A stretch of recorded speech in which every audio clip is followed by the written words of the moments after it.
ॐ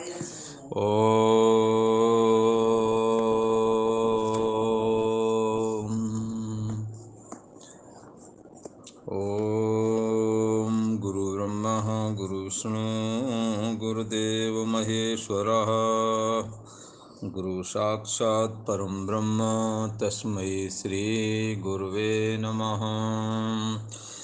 ॐ योगेश्वर श्री कृष्ण भगवान की जय। अयं सरस्वत्यै नमः। ओम शांति शांति शांति सुशांतिर्भवतु।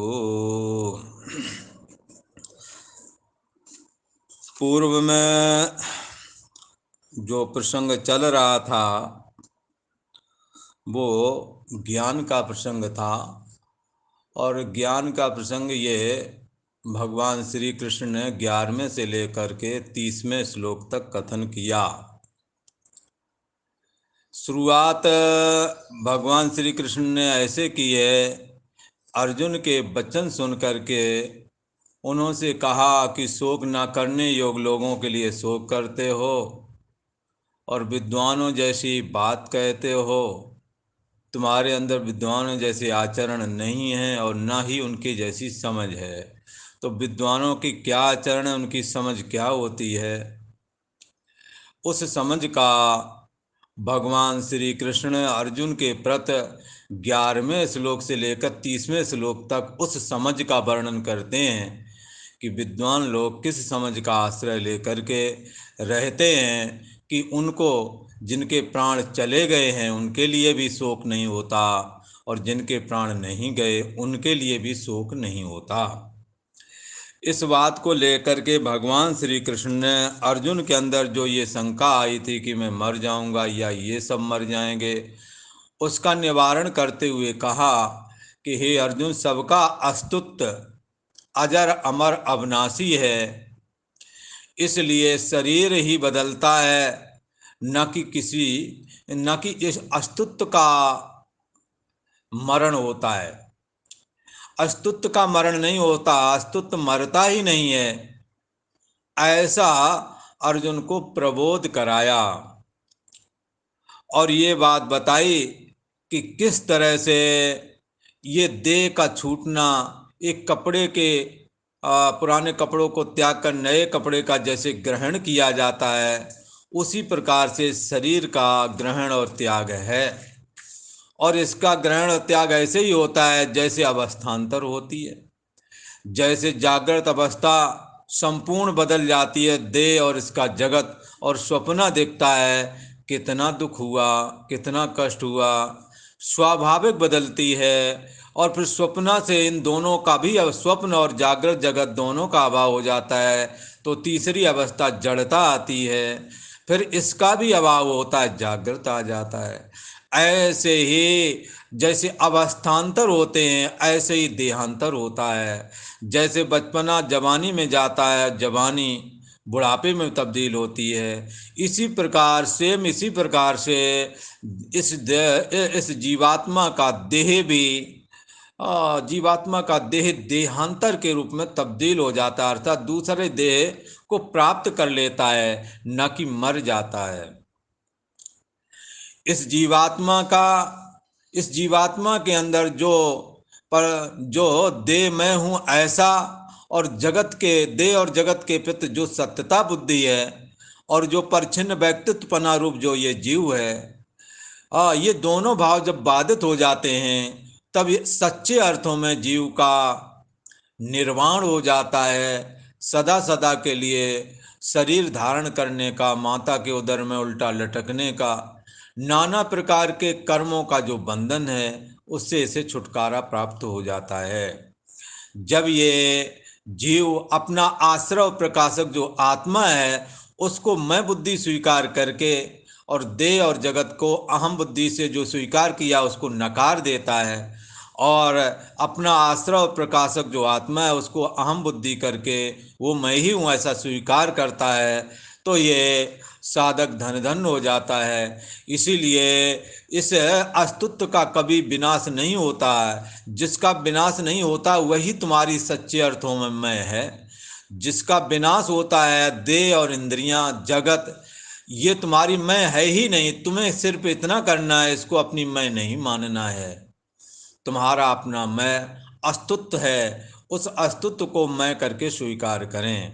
और ये बात बाद में भगवान श्री कृष्ण ने क्लियर कर दी 20वें श्लोक में आकर के, हे अर्जुन, ये संपूर्ण ये जो देह हैं, जो शरीर हैं, उनमें देही नित्यमवद्योम देहे सर्वस्वारथ, नाना प्रकार की युक्ति और दलीलें दे करके भगवान श्री कृष्ण ने अर्जुन के प्रति ये दुर्लभ आत्मा की नित्यता और शरीर और जगत की नश्वरता का निरूपण करते हुए लास्ट में ये एक निष्कर्ष निकाल के दिया 30वें श्लोक में कि हे अर्जुन, जितने भी ये शरीर हैं, जितने भी ये देह हैं, इन सब में जो ये आत्मा है सबके शरीरों में सदा ही अबद्ध है, सबका आश्रय और प्रकाशक है। जैसे कितने भी घड़े सुराई कुल्हड़ आदि हों, ये टूटने वाले जरूर हैं, पर इन सभी के अंदर मिट्टी जैसी अविनाशी होती है, उसका मरण नहीं होता है, घड़ा ही टूटता है। ऐसे ही इस जितने भी शरीर हैं, उन सब शरीरों में आत्मा अवध्य है, कभी भी नहीं मरता। यही कारण है अर्जुन, तुम संपूर्ण भूत प्राणियों के लिए शोक नहीं करो। भाई कैसे शोक नहीं करें, किनका नहीं शोक करें? बोले उनका नहीं करो जिनके प्राण चले गए, और जिनके प्राण नहीं गए उन्हों के लिए।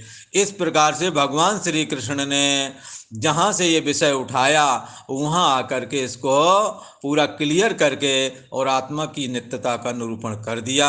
और 30वें श्लोक में ये बात बता दी, तुम्हें ना जीवित रहने वालों के लिए शोक करना है और न ही मरे हुओं का सोच करना है, बल्कि जीवित रहने वाले जिनके प्राण चल रहे हैं उनको परमात्मा का स्मरण और परोपकार की शिक्षा दे करके और उन्हें सच्चा मार्ग बता करके, और जब वो ये मार्ग ग्रहण कर लेंगे तो उनका प्राण धारण करना, उनका जीवन धारण करना भी सार्थक हो जाएगा।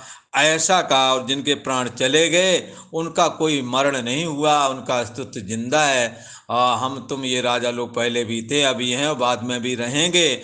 ऐसा करके भगवान श्री कृष्ण ने ये क्लियर कर दिया कि आत्मा कभी नहीं मरता। जो मर गए हैं वो भी नहीं मरे हैं, जो जिंदा हैं सच्चे अर्थों में देह इंद्रिय रूप वो भी नहीं हैं, पर देह इंद्रिय और प्राण जो उनके हैं चल रहे हैं, उन इसके माध्यम से ये इस दुर्लभ सृष्टि के रहस्य को ये जानने की चेष्टा करें और परोपकार करें। तो उनका भी जीवन वृथा नहीं, उनका जीवन जीना सार्थक है।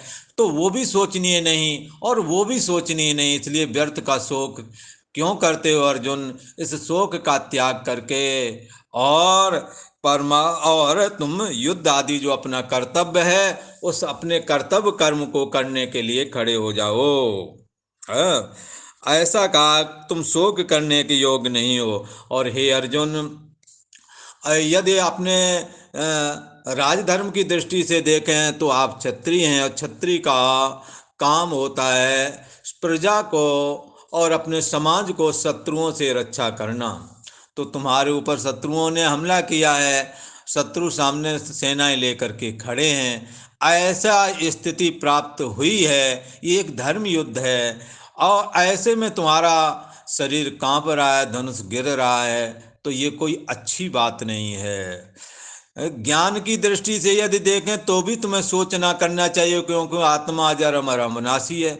और यदि स्वधर्म की दृष्टि से देखें तो हे अर्जुन, तुम्हारा धर्म युद्ध करना है।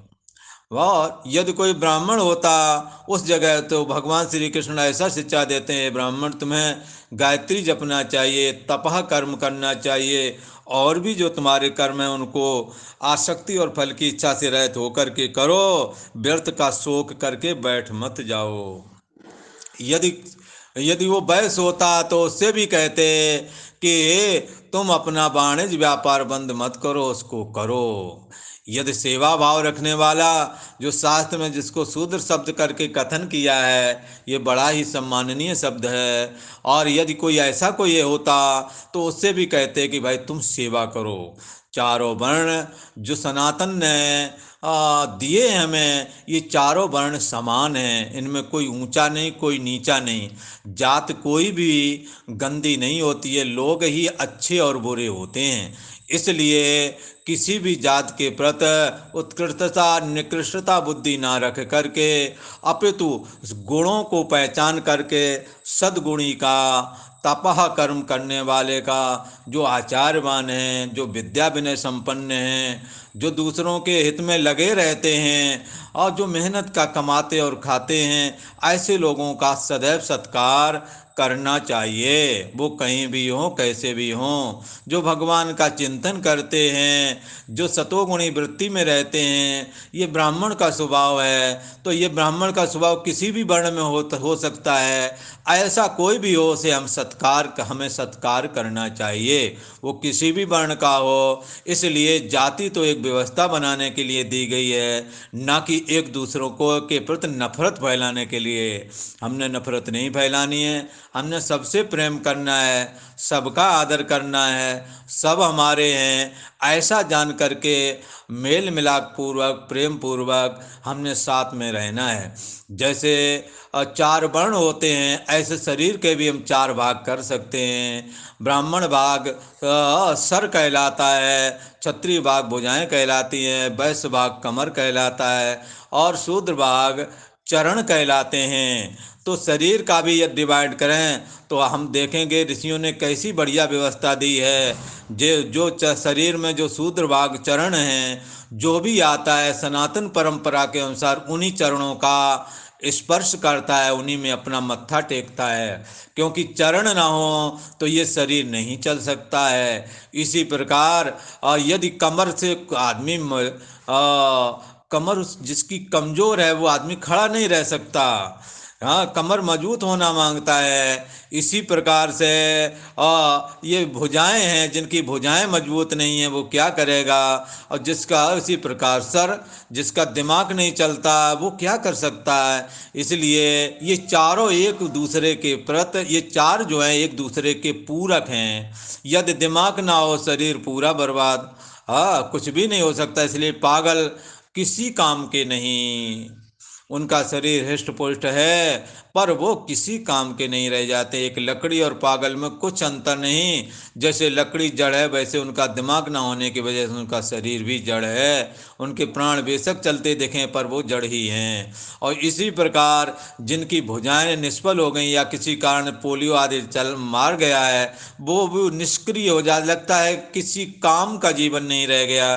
तो भुजाओं के बगैर भी जीवन नहीं चलता, कमर के बगैर जीवन नहीं चलता, पैरों के बगैर जीवन नहीं चलता। ये चार अंग जो हैं शरीर में भी हैं, चार वर्ण शरीर में भी हैं और चार वर्ण के लोग अपने परिवार में भी होते हैं। ये चारों प्रकार के ना हो तो एक परिवार नहीं चल सकता। इसी प्रकार चारों वर्ण समाज में भी होना मांगते हैं। ये चार प्रकार के वर्ण के रूप में ये ऋषियों ने एक वृत्ति विशेष की कल्पना की और उस वृत्ति के अनुसार उन लोगों को वैसा वैसा काम करने के लिए कहा गया। इसलिए जो ज्ञान प्रदान थे उन लोगों को ब्राह्मण कह दिया, जो पराक्रम प्रदान थे उनको क्षत्रिय कह दिया, जो वाणिज्य प्रदान थे उनको वैश्य कह दिया, जो सेवा प्रदान थे जिनका दिमाग भी काम नहीं करता, जो दूसरों से युद्ध भी नहीं कर सकते, तो कमावना भी नहीं जिनों के बस का, तो वो अपना सेवा शुरूसा आदि करके समाज की उन्नति करते थे। तो ये चारों चीज़ें हमें परिवार में भी चाहिए, ऐसे ही सारे देश और सारे विश्व को चाहिए। इसलिए हमारे ऋषियों ने तो एक परिवार को परिवार तो कहा ही है, पर वसुदैव कुटुंबकम का पृथ्वी पर जितने भी लोग रहते हैं वो सब मेरे परिवार के हैं। उस समस्त पृथ्वी के पर रहने वाले जो लोग हैं उस परिवार को चलाने के लिए इन चार वृत्तियों की अत्यंत आवश्यकता थी। इसलिए ऋषियों ने ब्राह्मण क्षत्रिय वैश्य और शूद्र ये जो चार वृत्तियां जातियां हैं इनको 4 वर्ण करके निरूपण किया, 4 वर्ण की व्यवस्था दी। ये 4 वर्ण की व्यवस्था दूसरों से नफरत या दूसरों को नीचा या ऊंचा दिखाने के लिए नहीं, बल्कि समाज को चलाने के लिए है। ऐसा समझ के ही उन्होंने इस व्यवस्था को दिया था, जिसका आज अदर संप्रदाय के लोग नाजायज़ फ़ायदा उठा करके हम लोगों में फूट डालने की कोशिश करते हैं। हमें चाहिए कि हमें उनके फूट डालने वाले जो वचन हैं उन पर कभी भी विश्वास न करके अपने को मेल मिलाप पूर्वक रहना चाहिए। चारों वर्णों के जो कर्म निर्धारित किए गए हैं उन कर्मों के अनुसार वर्ण आदि चलते रहे। कालांतर में जा कर के ये जाति के रूप में जाने लगे। इस तरह से ये वर्ण और आश्रम की व्यवस्था ये सनातन धर्म की सनातन से ही चली आ रही है, कोई बीच में नहीं बना दी गई। बीच में लोगों ने एक दूसरे को भड़का करके समाज को तोड़ने के प्रयास किए, जिससे नफरत फैलाई गई, जिससे वैमनस्यता जन्मी और एक दूसरे के ऊपर कलह आदि के आरोप लगाकर और कलह करने लगे। तो इससे हमें बचना है। हमें तो सबसे प्रेम पूर्वक बर्ताव करना है, सबका सत्कार करना है, सबको प्रेम से लेकर के चलना है। सब अपने हैं, यहाँ कोई पराया नहीं है। और चारों लोगों की बड़ी सख्त ज़रूरत है। 4 में एक नहीं होगा काम नहीं चलेगा। ब्राह्मण नहीं होगा तो बाकी 3 का काम नहीं, क्षत्रिय होगा बचे हुए बाकी 3 का काम नहीं चलेगा। वैश्य ना हो तो भी काम नहीं चलेगा, और शूद्र ना हो, जैसे चरण ना हो तो शरीर कैसे एक स्थान से दूसरे स्थान पर जाएगा।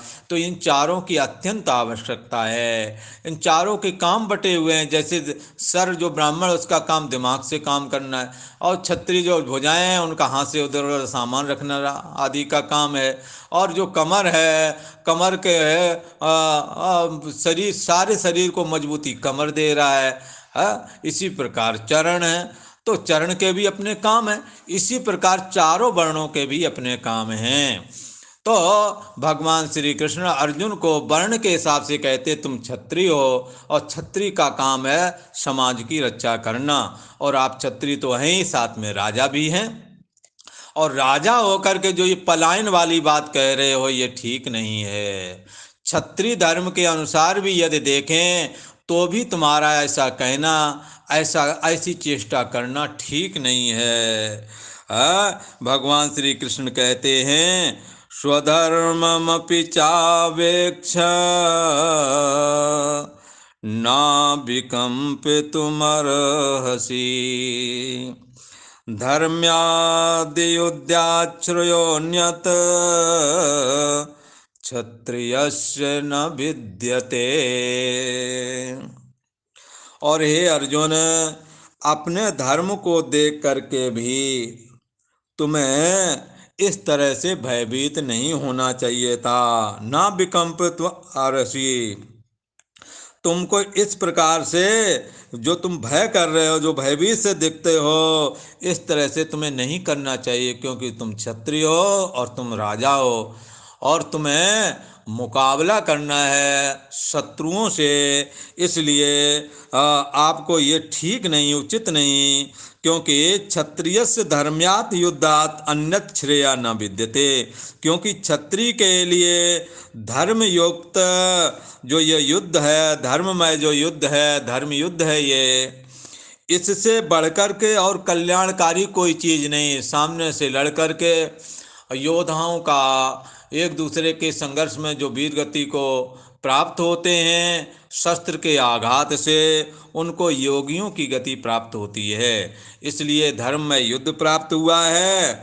और क्षत्रिय के लिए धर्मयुक्त युद्ध से बढ़कर के दूसरा कल्याणकारी कोई भी कर्तव्य नहीं है। इसलिए तुम्हें तो युद्ध करना चाहिए, ऐसा भगवान श्री कृष्ण कहते हैं। ज्ञान की दृष्टि से भी किसी का कुछ बिगड़ता नहीं है। और यदि व्यवहारिक दृष्टि देखें तो आप क्षत्रिय हैं, और क्षत्रिय होने के नाते आपको युद्ध करना आपका धर्म बनता है, कर्तव्य बनता है। आपका राज्य आपसे छीन लिया गया, आपकी प्रजा उनके दुर्योधन आदि के अधीन हो गई है, आपकी पत्नी का भी अपमान किया गया है, जुआ खिलाकर सर्वस्व हरण कर लिया गया है। ऐसे आतताइयों के लिए जिन्होंने तुम्हारे भाई को जहर दिया, उनके लिए आपके अंदर ये जो दया का भाव आया और उनसे ये मर जाएंगे, ऐसा जो तुम कहते हो, इन आतताइयों के मारने से जो हमें पाप लगेगा। पहले अध्याय में जो भगवान के समक्ष अर्जुन ने कथन किया, भगवान श्री कृष्ण कहते हैं ये सारे तर्क दलीलें, ये सारे वचन आपके योग्य नहीं हैं, क्योंकि आप एक ही राजा हैं और क्षत्रिय हैं। क्षत्रिय को ये धर्म में युद्ध अवश्य करना चाहिए। क्षत्रिय के लिए धर्म युद्ध से बढ़कर के कल्याणकारी और कोई साधन नहीं है, अपने आत्मा उद्धार का और कोई साधन नहीं है। क्योंकि बड़े बड़े योगी 12 वर्ष के नियम लेते हैं, कोई और ज़्यादा के लेते हैं, कोई मौन रहते हैं, कोई फलाहारी बनते हैं, नाना प्रकार के नियम लेकर के तपस्या करते हैं, योग साधना करते हैं, और उसके बाद में जो गति प्राप्ति होती है एक क्षत्रिय योद्धा को, एक सैनिक को, वही गति देश की रक्षा करते हुए यदि युद्ध भूमि में मारा जाता है तो उस सैनिक की भी वही गति होती है जो एक योगी की होती है। इसलिए तुम्हारे के लिए तो ये बहुत अच्छा चांस है, ये धर्म में युद्ध प्राप्त हुआ है, ऐसा भगवान श्री कृष्ण अर्जुन से कहते हैं। इससे बढ़कर के और कोई कल्याणकारी उपाय तुम्हारे लिए नहीं है। अच्छा, पूर्व में आप स्मरण करें, जब अर्जुन ने भगवान श्री कृष्ण की शरण ग्रहण की थी, तभी अर्जुन क्या बोले थे? यच्छ्रेयास्यान् निश्चितं ब्रूहि तन्मे शिष्यते हम साध माम त्वाम प्रपन्नम। जो निश्चित ही कल्याणकारी बात हो, जिसके द्वारा हमारा निश्चय ही कल्याण हो जाए, वो बात हमारे से कहिए, मैं तुम्हारा शिष्य हूँ। ये बात कही थी और भगवान श्री कृष्ण उसी का जवाब दे रहे हैं। क्या जवाब दे रहे हैं कि अपने धर्म को देख करके भी तुझे भयभीत ना होना चाहिए, और क्षत्रिय के लिए धर्म युक्त युद्ध से बढ़कर कोई कल्याणकारी साधन नहीं है। नहीं, सारे जीवन तपस्या करोगे, समदम का पालन करोगे, और बड़े कठिनाई से अंतिम समय में यदि वृत्ति तुम्हारी योग साधना में स्थित रही तो तुम्हारी उत्तम गति हो जाएगी। अगर चूक गए तो वो भी गई, और तुम्हारे लिए तैयार है। अब यहाँ ये कहने का क्या अभिप्राय है? अर्जुन तो क्षत्रिय है, उस जगह पर मान लो कोई ब्राह्मण होता तो क्या कहते? हे ब्राह्मण, तो अपना गायत्री, जैसे गादी नाम का ब्राह्मण था ना योग वासिष्ठ में, जब उसने भगवान विष्णु से पूछा ये जगत क्या है, तब भगवान विष्णु ने कहा, ये गादी, तो केवल अपनी गायत्री जप, संध्या बंदन किया कर और गायत्री जपा कर। जब चित्त निर्मल हो जाएगा तब ये सब बातें ज्ञात हो जाएंगी। तो ज़्यादा मत दिमाग लड़ा, ये जगत क्या है, तो गायत्री जप। भगवान श्री कृष्ण ऐसे ही कहते हैं अर्जुन से, या उस जगह कोई ब्राह्मण होता तो उससे कहते तो अपनी गायत्री जप, अपने धर्म कर्म कर और करवा, जो ब्राह्मण के कर्म है वो कर। पर अर्जुन क्षत्रिय है, उसका कर्म है युद्ध करना। यदि उस जगह कोई वैश्य होता तो कहते हैं, अरे वैश्य तुम अपना व्यापार वाणिज्य मत रोक, उसको आसक्ति और फल की इच्छा से रहित होकर के कर, तेरे लिए यही कल्याणकारी है। चारों वर्णों की जो व्यवस्था दी है, उनमें चारों वर्णों को ये फैसिलिटी भी भगवान ने दी है कि ब्राह्मण 12 वर्ष की तपस्या करके जो पूर्ण हासिल करेगा, जो गति हासिल करेगा, वही क्षत्रिय समाज को सुरक्षा दे करके प्राप्त कर लेगा। मतलब और वैश्य अपना भरण पोषण करके और समाज की गरीब गुरुओं को जो उनको पालने के लिए जो सरकार को टैक्स आदि देता है, भला गरीब गुरुओं पर सरकार खर्च करती है और सरकार को टैक्स देते हैं व्यापारी लोग, उनके लिए वो व्यवस्था सड़कें आदि बना करके देते हैं। तो ये चीज़ें ये जो वैश्य है, ये अपना भरण पोषण करे और दूसरों का ईमानदारी के साथ करे, शुभ लाभ कमावे, तो जो ब्राह्मण तपस्या करके प्राप्त करेगा, क्षत्रिय समाज की रक्षा करके प्राप्त करेगा। और वही वैश्य भी अपने शुभ लाभ, अपने मेहनत की कमाई के द्वारा जो दूसरों को अपने में से देता है और मेहनत करता है और शुभ लाभ कमाता है, उस कर्तव्य के माध्यम से भी उसकी भी गति उत्तम हो जाती है, ऐसा कहा। और ये तीनों इसी प्रकार जो शूद्र है वो 12 वर्ष जो ब्राह्मण तपस्या करके जिस फल की प्राप्ति करता है, वही ये शूद्र जब अपने से बुजुर्गों का, आचार्यों का, अपने समाज के बुजुर्गों का, अपने परिवार का, हाँ, जो है उनका पालन पोषण करता है, सेवा भाव करता है, समाज में भी लोगों के काम आता है। हाँ, ऐसा सेवा भाव करने वाला कोई भी हो, ऐसा सेवा भाव करने वाला कोई कहे शूद्र, और यदि ब्राह्मणों में कोई ऐसा करता हो और सेवा भाव के द्वारा गुरु आदि आचार्य हैं, मंदिर की सेवा आदि है, ये सेवा भाव का पहले शूद्र शब्द करके कहा गया। शूद्र शब्द गंदा शब्द नहीं, अच्छा शब्द है, सम्माननीय शब्द है। यदि कोई भी किसी भी वर्ण का यदि सेवा भाव करता है तो सेवा से ही कल्याण हो जाएगा। तो सेवा करने वाला जो शूद्र है वो सेवा करके उसी गति को प्राप्त कर सकेगा जिस गति को ब्राह्मण तपस्या के द्वारा करता है।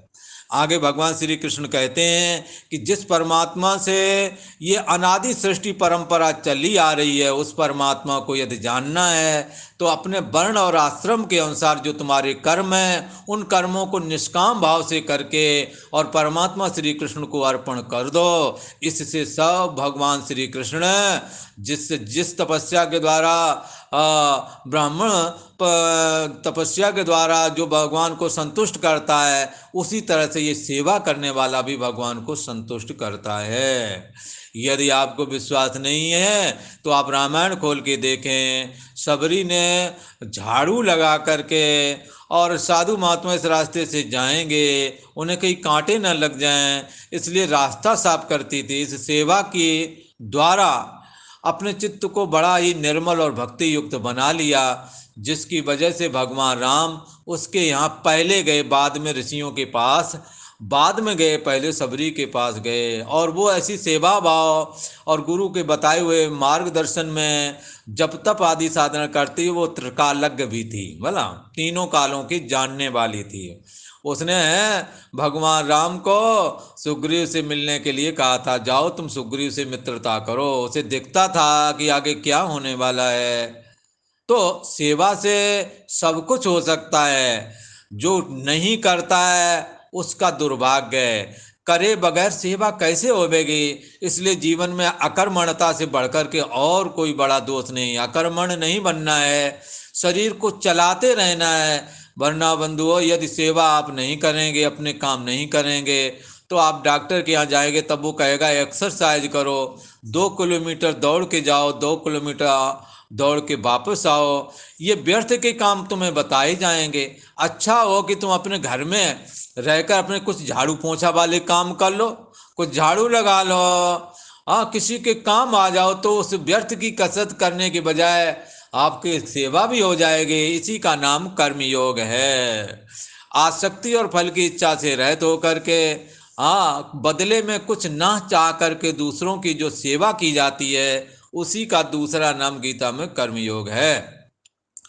तो भगवान श्री कृष्ण अर्जुन को कहते हैं कि अपने तुम्हारा जो क्षत्रिय वर्ण है, उस वर्ण के अनुसार भी तुम्हें इस प्रकार से भयभीत ना हो करके तुम्हें धर्म में युद्ध को करना चाहिए।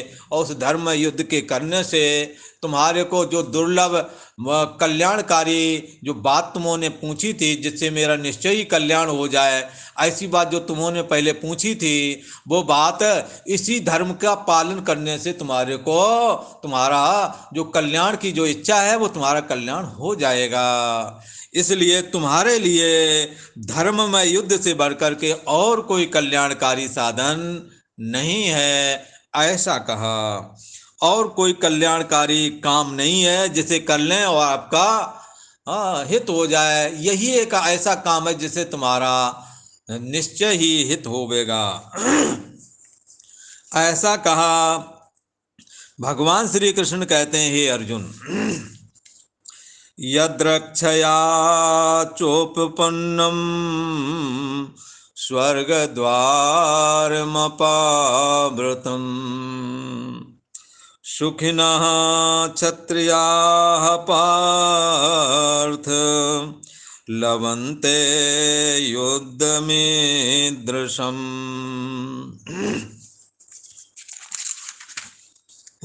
भगवान श्री कृष्ण कहते हैं, हे पार्थ, यद्रक्षया चा उपपन्नम, हे पार्थ, यद्रक्षया उपपन्नम चा, अपने आप प्राप्त हुआ है ये युद्ध तुझे। तूने कोई हमला नहीं किया किसी के ऊपर।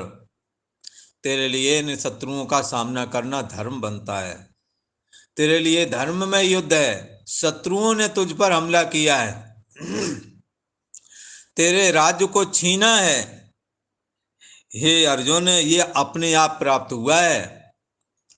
और अपावृतम स्वर्ग द्वारम, और ये खुला हुआ स्वर्ग का दरवाजा है। एक तो कुरुक्षेत्र के मैदान में दोनों सेनाएं, जो कि धर्म का क्षेत्र है, और युद्ध भूमि में शस्त्र के आघात से जो योद्धा मरते हैं वो सीधे स्वर्ग को प्राप्त होते हैं।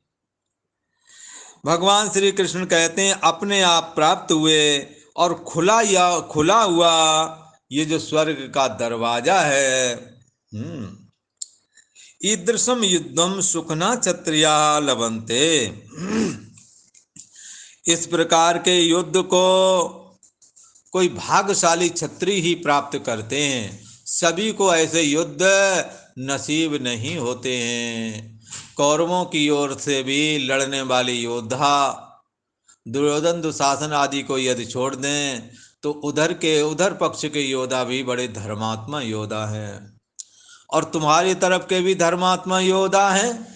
इस प्रकार के युद्ध को भाग्यशाली क्षत्रिय लोग ही प्राप्त करते हैं। हे अर्जुन, अपने अपने कर्तव्य कर्म को करते हुए आसक्ति और फल की इच्छा से रहित होकर जो अपना कर्तव्य कर्म किया जाता है उसे स्वर्ग की प्राप्ति होती है। और तुम्हारा कर्म है युद्ध करना, समाज को सुरक्षा देना, शत्रुओं से अपने और समाज की रक्षा करना।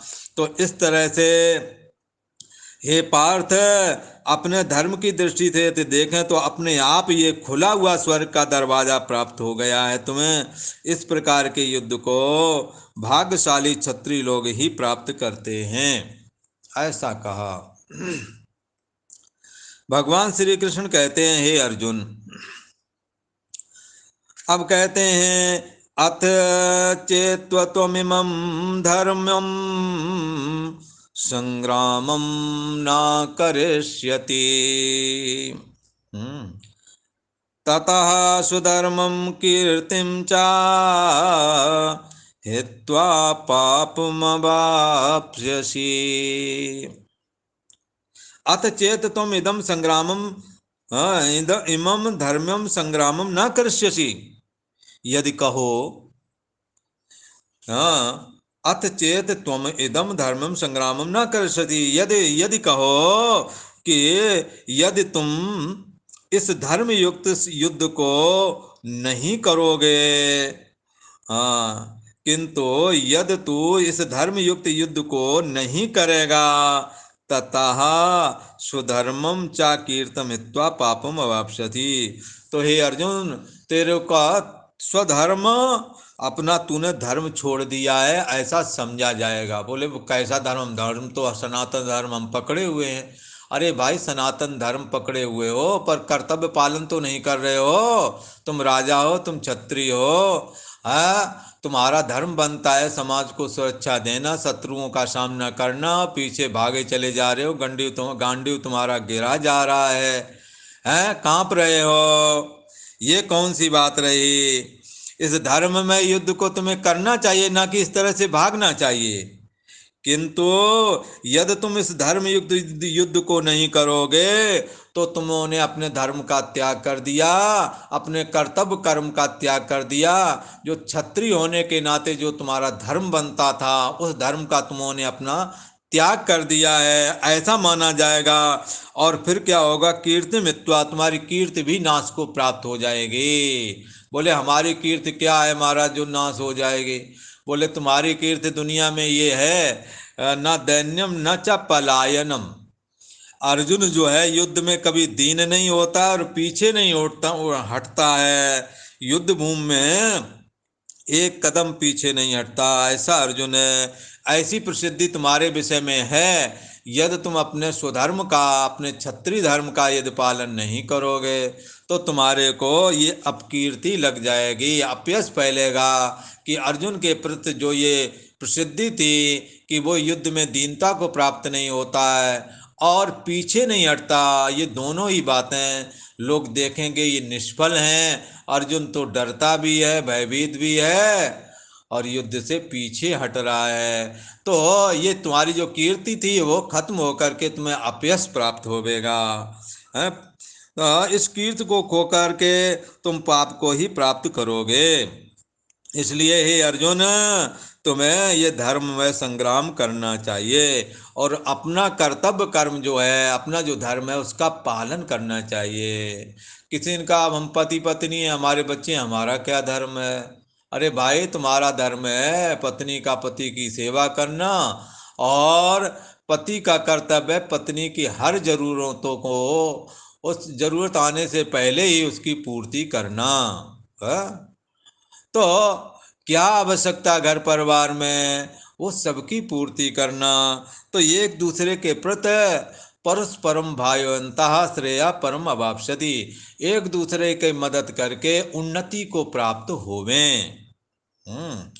तो कहते हैं यदि धर्म में संग्राम को तुम नहीं करोगे तो क्या होगा? अपने धर्म, अपना स्वधर्म, यानी स्वधर्म क्या, क्षत्रिय धर्म और कीर्ति ही जो तुम्हारी प्रसिद्धि है, इन दोनों का ही तुम नाश कर डालोगे और ऐसा करने से तुम्हें पाप लगेगा और उस पाप की वजह तुम नरक चले जाओगे, क्योंकि पाप जो है दुख का सूचक होता है और नरक देने वाला होता है।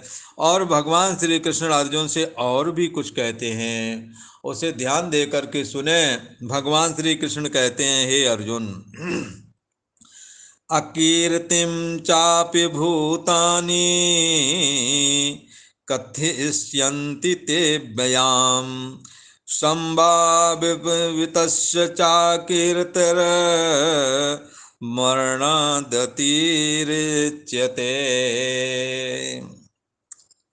अकीर्तिम चापि भूतानि कथयिष्यन्ति तेभ्याम चा भूतानि ते अव्ययाम अकीर्तिम अपि कथयिष्यन्ते।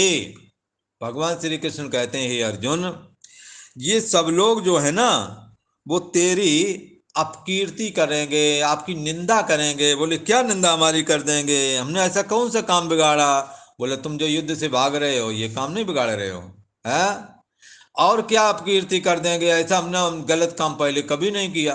बोले किया तो नहीं, पर स्वर्ग गए थे, वहां उर्वशी के साथ जो उन्होंने रहने के लिए आग्रह किया था वो तुमने ठुकराया था, जिसकी वजह से तुम्हें जड़ा बना दिया था, उसने बोला नपुंसक बना दिया था। हाँ, तो लोग ये कहेंगे, हाँ, वो लोग कहेंगे कि यार ये बात है, अर्जुन महायोद्धा तो था पर नपुंसक था, इसी वजह से युद्ध से भाग गया। क्योंकि यदि नपुंसक ना होता तो अर्जुन में ना दैन्यम न च पलायनम वाली बात है। तो ये लोग जो निंदा करने वाले लोग हैं, तेरे को बहुत सारी खरी खोटी वाली बातें सुनाएंगे जो तेरे से सुनी ना जाएंगी। चा भूतानि ते अव्याम अकीर्तम अपि कथयिष्यन्ति। सब लोग जब ये जानेंगे कि अर्जुन अपना धर्म, कर्तव्य कर्म, अपना क्षत्रिय धर्म छोड़ करके पीछे हट गया, गांडी उसका गिर गया है और न दैन्यम न पलायनम वाली बात खत्म हो गई है, तो क्या होगा? तो सब लोग सदा रहने वाली अपकीर्ति को कहेंगे कि अर्जुन तो सूरवीर था ही नहीं, लोगों ने बड़ा चढ़ा के ऊपर कह दिया है, ये तो वैसे भी जब स्वर्ग गया तब से नपुंसक हो गया था, ये किसी काम का नहीं था, ये तो भागना ही भागना था। ऐसी बात इसको लोग कहेंगे तुम्हारे विषय में। चा भूतानि ते, और सभी लोग बहुत काल तक रहने वाली अपकीर्ति भी तुम्हारी लिए कथन करेंगे, अपकीर्ति तुम्हारी करेंगे, निंदा तुम्हारी करेंगे। और हे अर्जुन, एक बात याद रखना, जो सम्माननीय आदमी है, जिसने जीवन में इज्जत पाई है, जो कभी बेइज्जत नहीं हुआ है, उसके लिए हूं तू कह देना भी मृत्यु के बराबर है। सम्माननीय आदमी के लिए, माननीय आदमी के लिए ये जो अपकीर्ति है ये मरने से भी बढ़कर के है। कि अर्जुन नपुंसक है, अर्जुन युद्ध नहीं कर सकता था, ये चीजें तुम्हारे लिए मरने के बराबर हो जाएंगी यदि किसी ने सुनाया।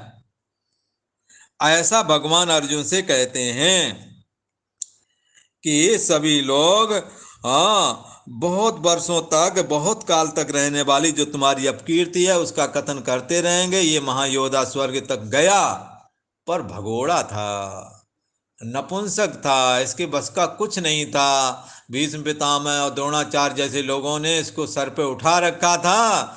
बहुत कीर्ति बखान हो रही थी, जब सामना पड़ा तो भाग गया। ऐसी अपकीर्ति का कथन करेंगे। और जब ऐसी अपकीर्ति होवेगी तो हे अर्जुन, सम्माननीय माननीय आदमी का इस तरह से यदि कोई उपहास करे तो ये उपहास से अच्छा वो मर ही जावे। इसलिए सम्मानीय लोगों का अपमान मरने से भी बढ़कर बताया गया है, ऐसा कहा। और आज यहीं पर रोक लेते हैं, आगे की चर्चा अपन कल को करेंगे। ओम शांति शांति शांति।